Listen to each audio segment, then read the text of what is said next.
have the piracy action happen and then, have it get over with and without destruction of what's been insured. And does that create bad incentives, perverse incentives with regard to the legal rules we have, the international security policy, our diplomacy?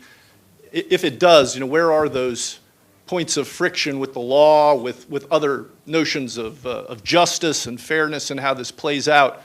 Or is it just dominated by the money, to go to the professor's point about the monetary aspects? Thank you. Thank you very much, sir.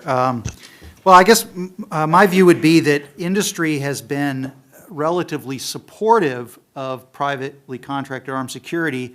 In fact, demonstrating that you have a certified, serious team on board a ship has driven down insurance rates, which had skyrocketed. That's part of the $13 to $15 billion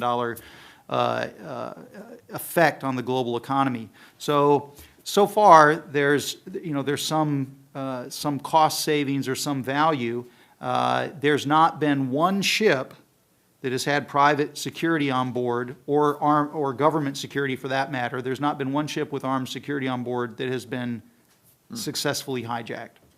And so that's been the case several years ago, and it continues to be the case. And as a result, that's why industry has slowly come around to embrace it, and the insurers also stand to benefit because they have to figure out which insurance company is going to pay a claim, and the claims are not, they're going up, they're not small.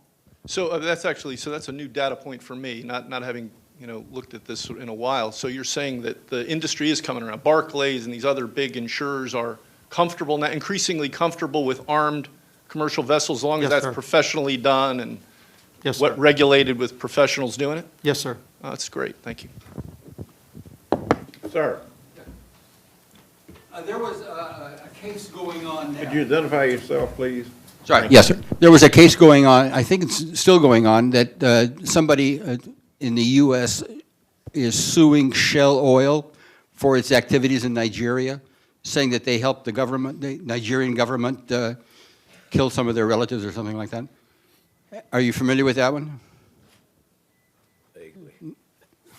Yeah, Professor Walker commented vaguely, and I would say the same thing, but my guess is what we've got here is some version of the Alien Tort Statute where the suit is against Shell in tort and trying to obtain liability that way through U.S. law. Can you illuminate it? Well, the only thing I can say is that issue, I think, may be